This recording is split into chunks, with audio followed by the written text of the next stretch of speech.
جب ہمارا مان ہے کہ سب حضرت آدم کی اولاد ہیں تو یہ ذات کہاں سے نکلی؟ اس میں سید زادے کہتے ہیں کہ ہماری یار سید زادوں کے ایسے لوگ بہت پریشان ہیں.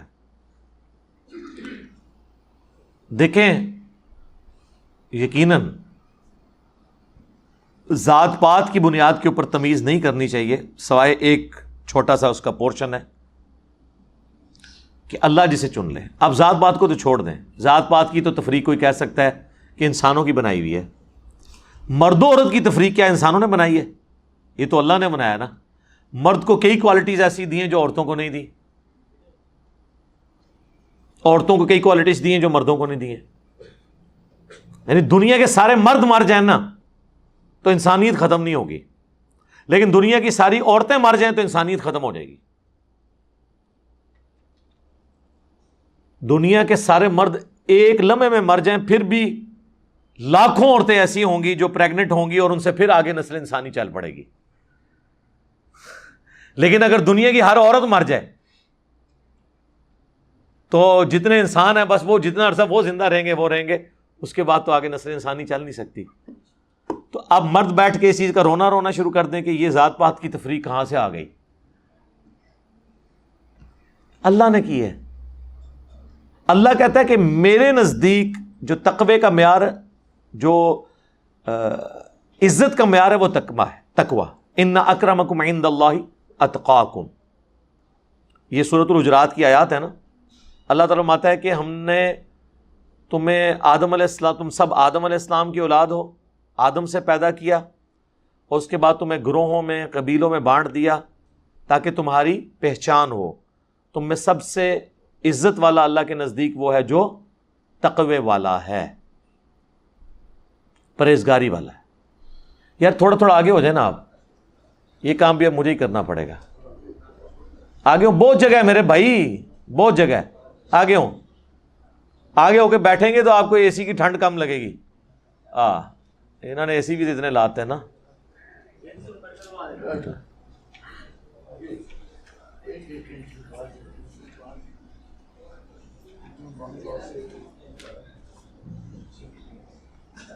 اچھا،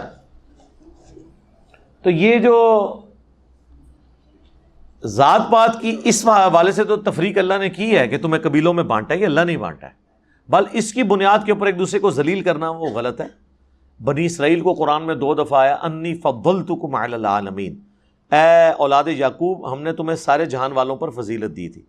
تو اگر حضرت ابراہیم کے ایک بیٹے کی اولاد حضرت اسحاق جن کا لقب اسرائیل بھی تھا، ان کے جو بیٹا تھا یعقوب، حضرت یوسف کے والد، ان کا لقب اسرائیل بھی تھا، اسی سے بنی اسرائیل بنے. اگر بنو اسرائیل کو جہان والوں پہ فضیلت ہے تو بنو اسماعیل کو بھی جہان والوں پہ فضیلت اگر اللہ نے دی ہے، قریش کو یا سید کو، تو اس میں کوئی پریشانی والی بات نہیں. لیکن یہ نہیں ہے کہ وہ اب ان کو نمازیں معاف ہیں یا وہ برے کام کریں گے تو ان کی پکڑ نہیں ہے، نہیں.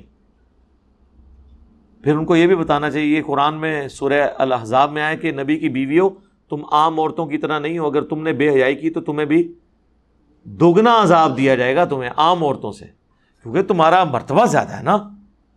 تو سیدوں کو بتا دیں کہ تسی اگر پٹھے کام کیتے تو انہوں ڈبل عذاب ہونا ہے. ٹھیک ہے فضیلت ہم مانتے ہیں زیادہ ہوگی لیکن عذاب بھی ڈبل ہوگا. ہاں فضیلت ویل کرو. پھر تو اس میں دونوں ایکسٹریم ہیں، ہم نسبت کو بھی مانتے ہیں لیکن اصل چیز یہ ہے تقوی پرہیزگاری. صحیح مسلم میں حدیث ہے، جس کے اعمال نے پیچھے چھوڑ دیا اس کا نسب اور اس کا خاندان اسے آگے نہیں لے کے جا سکتا. پہلی چیز وہ ہے. اور اس کو سپورٹیو حدیث ہے بخاری مسلم کی ہے، میری بیٹی فاطمہ میرے مال سے جو لینا ہے لے لے، اگر اللہ کے حضور پکڑی گئی تو میں چھڑا نہیں سکوں گا. اے نبی کی پھوپھی صفیہ میرے مال سے جو لینا ہے لے لے، اگر اللہ نے تجھے پکڑ لیا تو میں چھڑا نہیں سکوں گا. اے نبی کے چچا عباس بن عبد المطلب، ایک ایک رشتہ دار کو حضور نے پکار کے کہا کہ اللہ نے جو مجھے مال دیا اس میں سے تو میں تمہاری ہیلپ کر سکتا ہوں، لیکن اگر اللہ کی نافرمانی کی تو میں تمہیں نہیں چھڑا سکتا. تو نبی علیہ السلام اور اس سے زیادہ کیا سمجھاتے ہیں؟